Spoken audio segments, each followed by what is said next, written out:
चीज़ और बतानी थी मुझे। अच्छा, लेट्स सपोज आपने सिर्फ आपको जो है वो यहाँ पे इनपुट डॉट वैल्यू आपने सिर्फ और सिर्फ एल आई के अंदर टेक्स्ट कंटेंट डाला, सही है, इनपुट डॉट वैल्यू। अब इस लिस्ट आइटम के ऊपर क्लासेस आप कैसे ऐड करेंगे? इसके लिए मेथड है L I dot class list dot add. ठीक है, सबसे पहले एक दफ़ा मैं आप लोगों को कंसोल करा के भी दिखा देता हूँ क्या आ रहा है। L I dot class list, तो इससे ये इस स्पेसिफिक एलिमेंट्स की जो है ना वो क्लास हमें दे देगा। ठीक है, अभी एम्प्टी आ रही है।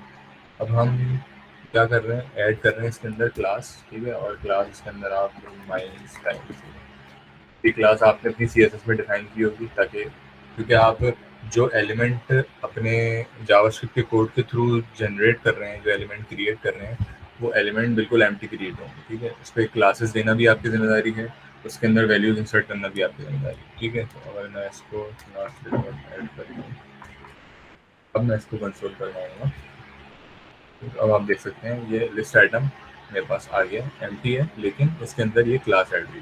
ठीक है, सो ये तरीका हो गया क्लास ऐड करने का। या फिर अगर आप इसके अंदर डॉट इनर एचटीएमएल करके ऐड कर रहे हैं, तो इनर एचटीएमएल में आप पूरी की पूरी एचटीएमएल डाल लें। तो अगर ये जैसे ये डिव है, इस डिव के ऊपर आपने क्लास देनी है, तो सिंपल आपने यहाँ क्लास दिया और यहाँ क्लास का नेम दे दिया, इस तरह भी हो जाएगा, कोई मसला नहीं। ठीक है, तो ये ऑलमोस्ट ये 3-4 मेथड हैं जो आप जब भी नया कोई एलिमेंट क्रिएट करेंगे तो इन मेथड्स के थ्रू ही उन एलिमेंट्स को आप मॉडिफाई करेंगे एंड देन आप अपेंड चाइल्ड कर देंगे। ठीक है, अच्छा, अब हमने लगानी है वैलिडेशन। अभी मसला ये हो रहा है, ठीक है, अभी ये मसला हो रहा है, मैं इसको कमेंट करूँ कि मैं टू डू ऐड करता हूँ तो मेरे पास एम्प्टी टू डू ऐड हो जाता है। ठीक है, एम्प्टी लिस्ट ऐड हो गया। मैं चाहता हूँ कि यार अगर तो वैल्यू इसकी एम्प्टी हो ना, तो ये पहली बात ये तो ऐड ना हो, और दूसरी बात ये कि मेरे पास जो है ना कोई कोई एरर मैसेज आ जाए। सही है, तो सबसे पहले तो हम ये कंडीशन बनाएंगे कि हम किस तरह हम चेक कर सकते हैं। ठीक है, अच्छा, यहाँ तक सबको क्लियर है? एलिमेंट क्रिएट कैसे होगा, एलिमेंट में क्लासेस और टेक्स्ट कंटेंट कैसे ऐड होगा, और वो एलिमेंट डोम पे कैसे अपेंड होगा, यहाँ तक सारी चीज़ें क्लियर है? कोई क्वेश्चन है तो प्लीज़ पूछ सकते हैं आप।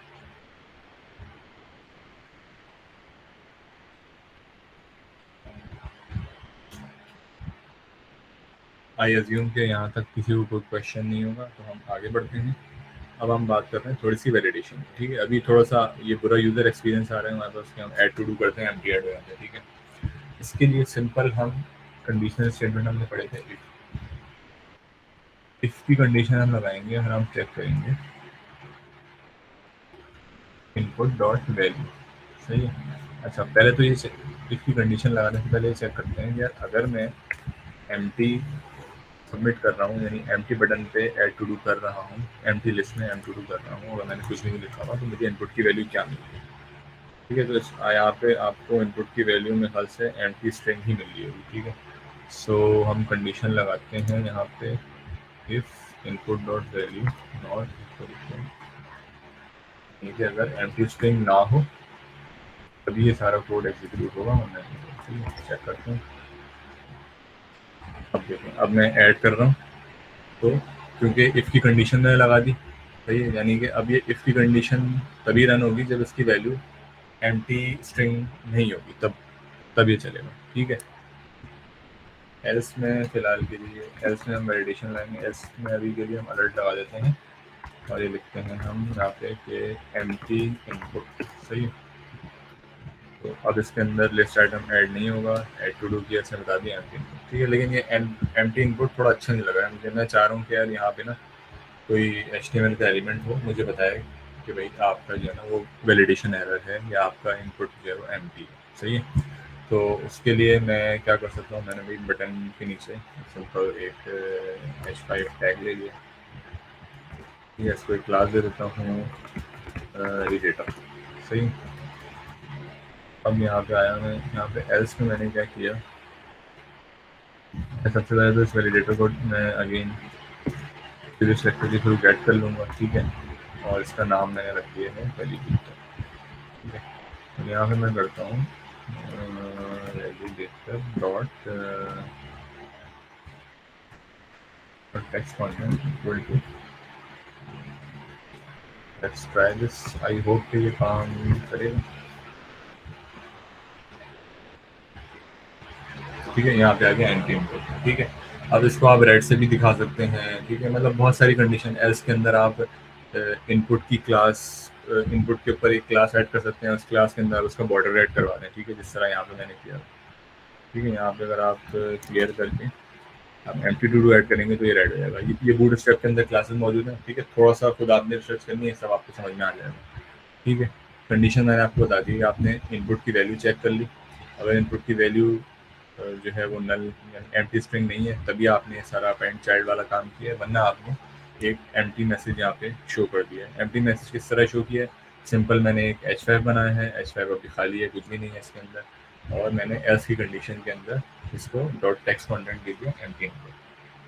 ठीक है, अच्छा, अब मैं यहाँ पे ऐड करूँगा, ऐड टू डू ऐड हो जाएगा। ठीक है, अच्छा, अब लेकिन ऐड टू डू के बाद इसको गायब हो जाना चाहिए, क्योंकि वैलिडेशन आपकी पूरी हो गई। तो मैं सिंपल इसको कॉपी करूँगा और यहाँ पे मैं आके इसका टेक्स्ट कंटेंट वापस एम्प्टी स्ट्रिंग कर दूँगा, जिस तरह मैं इस टेक्स्ट इनपुट का कर रहा था। ठीक है, सही होगा कि अगर तो शुरू में आपका वैलिडेशन एरर आ रहा है तो आप जब तक कुछ ऐड करेंगे अब ये ऐड हो जाएगा।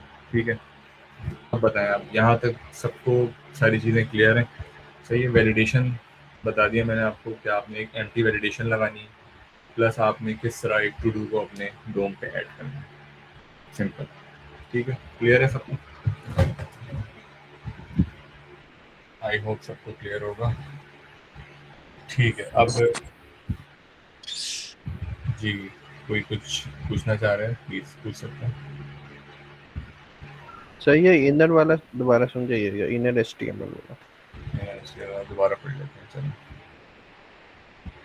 अच्छा, मैं टेक्स्ट कंटेंट नहीं डालता हूँ इसके अंदर, मैं इसके अंदर इनर एचटीएमएल डालता हूँ। ठीक है, इनर एचटीएमएल का मैंने आपको बताया था कि अगर आपने जावास्क्रिप्ट के थ्रू कोई एलिमेंट क्रिएट किया है तो दो तरीके हो सकते हैं। या तो आप उस एलिमेंट के अंदर सिंपल टेक्स्ट कंटेंट डाल दें। ठीक है, टेक्स्ट कंटेंट में जो भी ABCD कुछ भी आप डाल दें। या तो अगर आप चाहते हैं कि यार मैंने जो एलिमेंट गेट किया है उसके अंदर मजीद कोई डिव और पैराग्राफ्स भी आने चाहिए और कोई रिमूव का बटन भी आना चाहिए।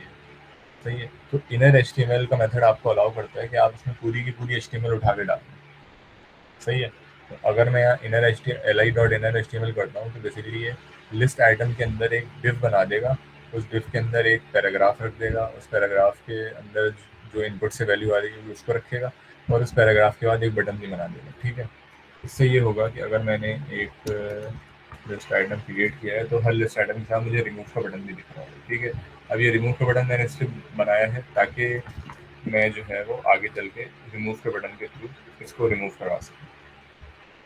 ठीक है, तो ये डिफरेंस है। टेक्स्ट कंटेंट के थ्रू आप सिर्फ उस आइटम के अंदर टेक्स्ट कंटेंट ही डालेंगे, जबकि इनर एचटीएमएल के थ्रू आप पूरी की पूरी एचटीएमएल ही उसके अंदर इंसर्ट कर देंगे। ठीक है, या आपके यूज केस पर डिपेंड करता है। जैसे यहाँ पे नीचे देखें आप, जो वैलिडेटर था, ठीक है, वैलिडेटर क्या है, मेरा सिर्फ ये H5 का टैग है। ठीक है, यहाँ पे मुझे सिर्फ और सिर्फ टेक्स्ट डालना है। सही है, और हो सकता है जब ये टू डू यहाँ पे टू डू ऐड हो रहा हो, तो अगर आप चाहते हैं अच्छा यूज़र एक्सपीरियंस हो तो आप इस H5 के अंदर आप डाल दें your to do edit successfully. जिस तरह टोस्ट मैसेज आते हैं, स्नैक बार आती हैं और डिफरेंट वेबसाइट्स पे आप देखते हैं। ठीक है, तो यहाँ पे सिर्फ और सिर्फ मुझे टेक्स्ट कंटेंट की ज़रूरत थी, तो मैंने यहाँ पे टेक्स्ट कंटेंट यूज़ किया। ठीक है, लेकिन यहाँ पे मैं चाह रहा हूँ कि यार लिस्ट आइटम के साथ जो है ना मुझे रिमूव का बटन भी मिले, तो मैं इनर एचटीएमएल यूज़ कर रहा हूँ। ठीक है, ये डिफरेंस है दोनों में। अब क्लियर है?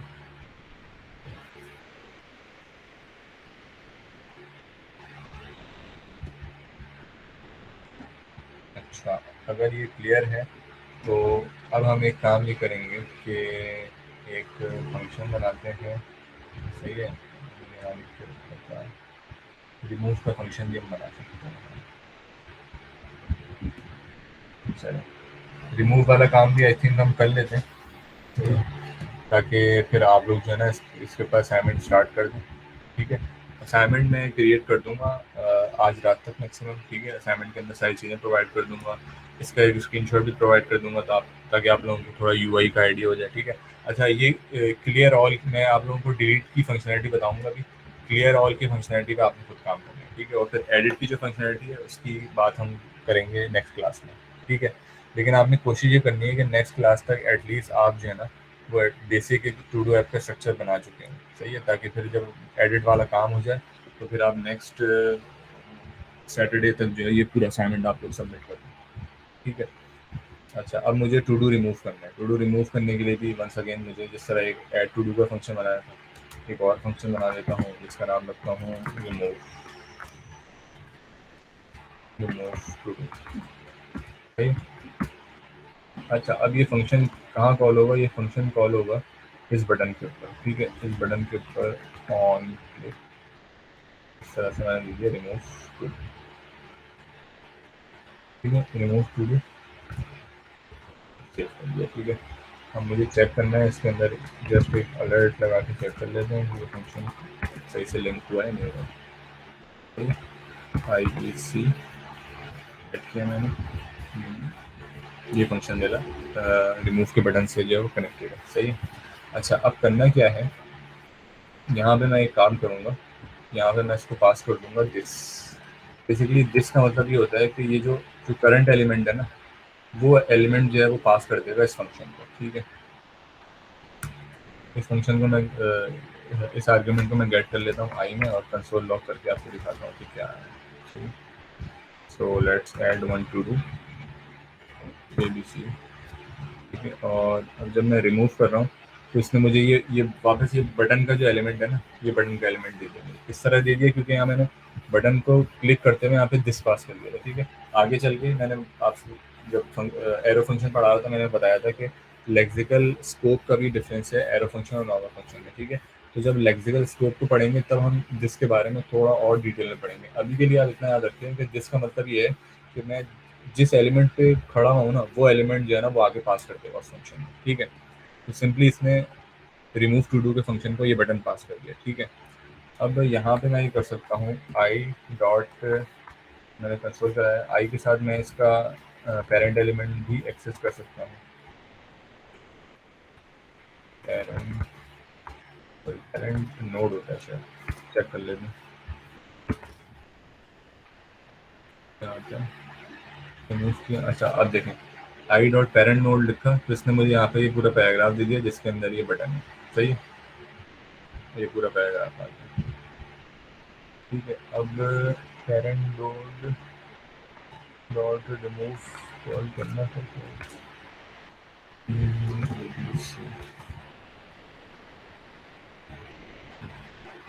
अच्छा, इससे जो है सिर्फ बटन रिमूव हुआ है, ठीक है।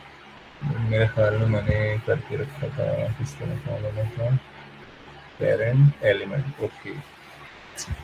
तो हम अभी पेरेंट नोड कर रहे थे, हम पेरेंट एलिमेंट को कंसोल करके देखते हैं क्या आता है। पेरेंट नोड से मेरे ख्याल से वो ये कर रहा है कि सिर्फ और सिर्फ जो नोड है पेरेंट की वो दे रहा है, जबकि पेरेंट एलिमेंट से वो पूरा का पूरा एलिमेंट रिटर्न कर देगा जो कि यहाँ पे हमने इनर एचटीएमएल में इसको दिया था, ठीक है।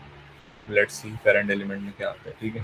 अब ये सारी चीज़ें आपको जो है ना वो इंटरनेट में मिल जाएंगी, सारे मेथड जो है मुझे भी नहीं याद, किसी को भी नहीं याद होते, ठीक है।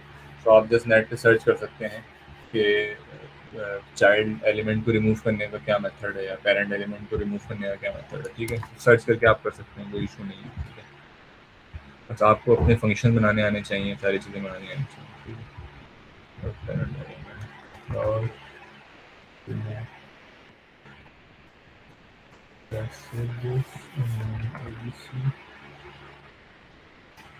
अच्छा, हो ये रहा है कि पेरेंट एलिमेंट से बेसिकली वो सिर्फ बटन को रिमूव कर रहा है, सही है। अब देखना पड़ेगा कि हम किस तरह जो है ना पूरे पूरे एलिमेंट को हम रिमूव कर सकते हैं।